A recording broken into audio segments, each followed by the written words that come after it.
孩子感冒咳嗽，这似乎是很常见的事情，一年四季一不小心，几乎就会感冒咳嗽。通常不少父母们把感冒药、退烧药、止咳水、抗生素等等一起用上，把孩子当作药罐子。姑且先不说这样做对不对，但效果能掩盖一切。过几天感冒好了，咳嗽还会持续，听着孩子的咳嗽声就能感觉到孩子的难受劲，很是让爸爸妈妈们心焦头疼。令妈妈们费解的是，为什么一年四季孩子最容易感冒咳嗽呢？有没有好的方法让孩子减少感冒咳嗽？孩子少受罪，妈妈少担心。感冒就是我们在医院常听说的呼吸道感染，反复感冒是儿童的常见病，以4岁前的儿童发病最多，老人也是容易反复感冒的群体。这个时期的儿童语言表达能力不强，自我管理能力比较差，一感冒咳嗽，妈妈就得全程陪护，很是累人。所以感冒咳嗽，这也和孩子的生理特点和先天因素有关。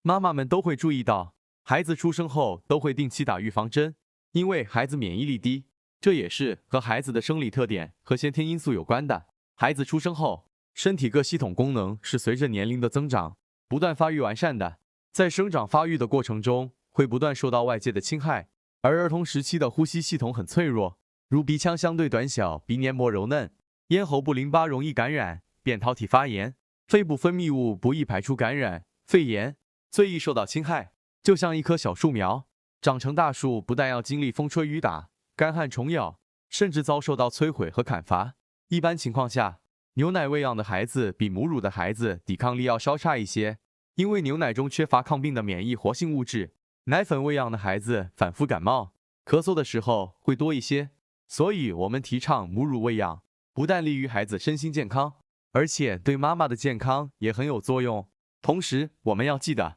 在孩子小的时候，一定要注意饮食结构，适当补充维生素 A、B、C 和钙、铁、锌，提高孩子免疫力，减少感冒咳嗽的发病机会。另外，现在家里的孩子格外受到优待，父母疼爱，祖父母关怀，还有保姆照料，没有过风吹雨打，也没有过寒暑日晒，很少有日常的户外活动，身体缺少锻炼，手里零食不断，这也是孩子免疫力差、体质弱、容易生病的一大原因。今天的视频就到这里，如果大家听了之后有什么好的建议或者不清楚的地方，欢迎大家在评论区留言交流。如果大家认可池医生的分享，希望大家能分享给其他的有需要的朋友，并积极点赞和关注。好了，我是来自北京的耳鼻喉池医生，拜拜。